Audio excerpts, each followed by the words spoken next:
मानता हूं कि कोई समर्पित कार्यकर्ता भारतीय जनता पार्टी का आज जी को जमीन नहीं है, कोई बिजनेस नहीं है, कोई दुकानदार नहीं चलाता है।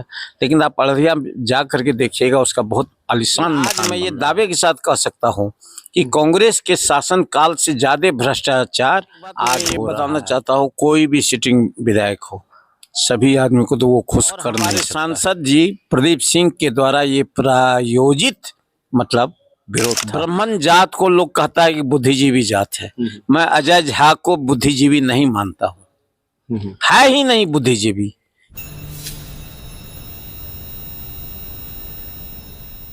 नमस्कार, आप देख रहे हैं न्यूज़ भारत प्लस डिजिटल। मैं हूं त्रिभुवन ठाकुर।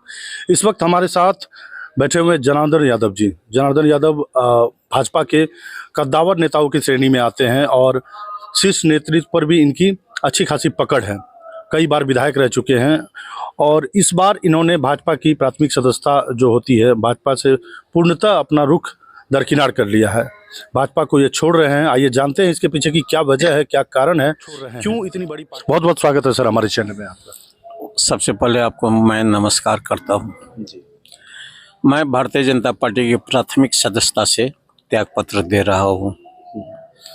इसकी क्या वजह है, मूल वजह क्या? वजह मतलब भारतीय जनता पार्टी में पुराने कार्यकर्ताओं का कोई ये क्या कहिएगा स्थान नहीं रह गया, कोई महत्व उसका नहीं है। आज का जो समय है, सभी नए आदमी को जोड़ा गया है पार्टी में और सब मैं मानता हूं कि कोई समर्पित कार्यकर्ता भारतीय जनता पार्टी का आज नहीं है। अररिया जिला का जो संगठन है उसमें तो नहीं है। एक बात और मैं बताना चाहता हूँ, आज जिसे जिला अध्यक्ष बनाया गया है वो हमारे सांसद जी के द्वारा बनाया गया है। जिला अध्यक्ष जी को जमीन नहीं है, कोई बिजनेस नहीं है, कोई दुकानदार नहीं चलाता है। लेकिन आप अड़रिया जा करके देखिएगा, उसका बहुत आलीशान मकान बन रहा है। 16 mm 20 mm का छड़ लगाया जा रहा है। ये कहाँ से आता है? ये भ्रष्टाचार चारी अध्यक्ष है, जिला अध्यक्ष। मैं ये कहना चाहता हूँ। तो कई लोगों का यह भी मानना है कि टिकट नहीं मिलने के कारण निराश होकर के भाजपा से सदस्यता भाजपा से रिजाइन दे रहे हैं। मैं पार्टी में कोई एप्लीकेशन नहीं दिया हूं कि मुझे उम्मीदवार बनाया जाए जी।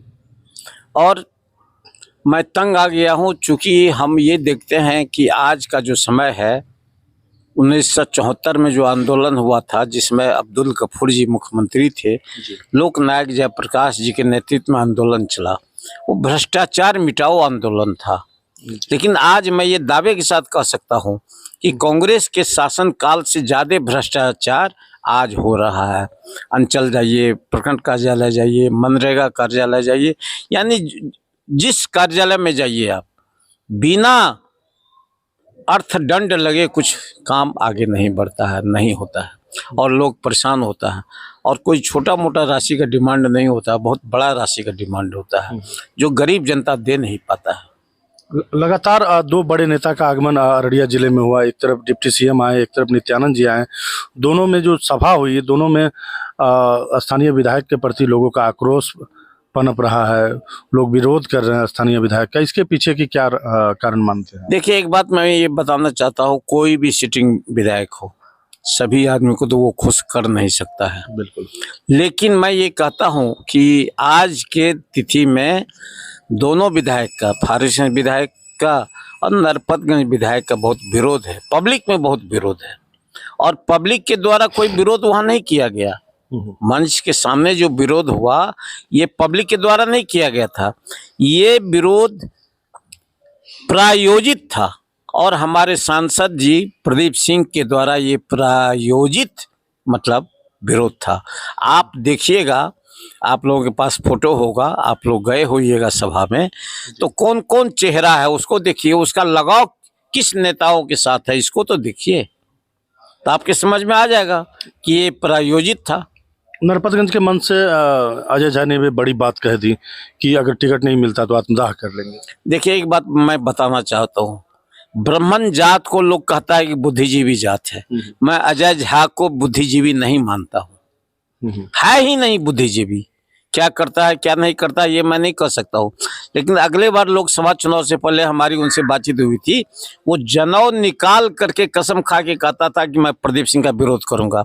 शालिग्राम उसके घर में है, शालिग्राम निकाल करके उस पर हाथ रख करके कहा था कि ये प्रदीप बहुत ठग है, बहुत बड़ा झूठा है, जो कहना था कहा और कहा कि मैं इसका साथ नहीं दूंगा। तो उस आदमी पर क्या भरोसा किया जा सकता है?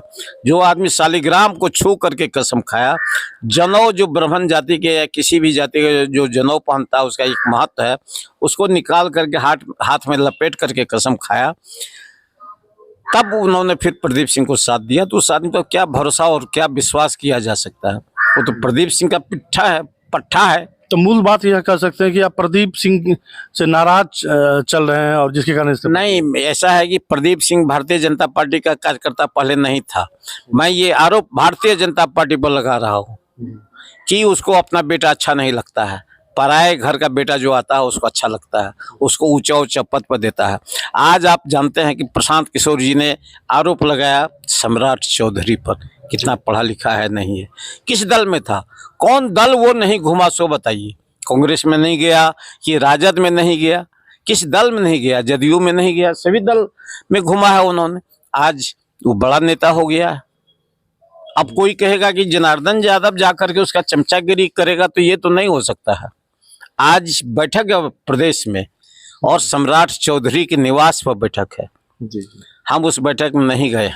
कष्ट मुझे है कि जो व्यक्ति दूसरे दल से आया वो आज बड़ा नेता हो गया। पार्टी का जो वरिष्ठ कार्यकर्ता सब था, ऐसे सभी जिला में हमारे तरह घूम फिर रहा है, किसी को कोई पूछने वाला नहीं। राजद सुप्रीमो लालू यादव से भी आपकी अच्छी पैठ है, आप उनके साथ उठते बैठते हैं। वहीं दूसरी ओर पप्पू सिंह के साथ भी आपका उठना बैठना होता है। तो क्या लगता है इन दोनों पार्टियों में से किसी पार्टी से आपको टिकट मिलने की क्या लग रहा है? नहीं, ऐसा मैं कोई बातचीत न तो लालू जी तेजस्वी जी से किया हूँ, न तो मैं पप्पू सिंह से अभी तक बात किया हूँ। आगे क्या होगा ये कहना नहीं, ये मैं कह नहीं सकता हूँ, क्योंकि मैं एक चीज जानता हूँ कि दिमाग, मस्तिष्क हवा की गति से, तेज गति से चलता है। तो मन में क्या आएगा, मन की गति जो है बहुत तेज है, हवा से भी तेज है। मन में क्या आएगा, कौन सा गति आएगा, किस करवट उठ बैठेगा, अभी कहा नहीं जा सकता है। लेकिन चुनाव लड़ने की मेरी इच्छा बिल्कुल नहीं है। तो ये कहा साफ तौर पे ये कहा जा सकता है कि भाजपा ने एक कद्दावर सिपाही को एक खो दिया है। जी हाँ, इसमें कोई दो मत नहीं है। मेरा लक्ष्य है कि फारूक नरपत में चुनाव हराना भारतीय जनता पार्टी को। इतने खफा हैं आप? जी जी जी। तो फिर जीतेगा कौन, बनाइएगा किसको? जो लड़े देखा जाएगा, मतलब किसके भाग में महादेव जी जिसको चाहेंगे वही विधायक बनेगा। मतलब भाजपा से कोई विधायक नहीं बनने चाहिए? नहीं, हाँ। 48-46 भाजपा विहीन। चलिए, तो ये थे जनार्दन यादव जी, इन्होंने अपनी बातों को बखूबी से रखा। ये दोनों सीटों पर 48 और 46 दोनों सीटों पर भाजपा को हराना चाह रहे हैं और इनका त्यागपत्र जो है निश्चित ही राजनीतिक की क्षेत्र में बड़ी हलचल पैदा कर दी है। देखना यह दिलचस्प होगा कि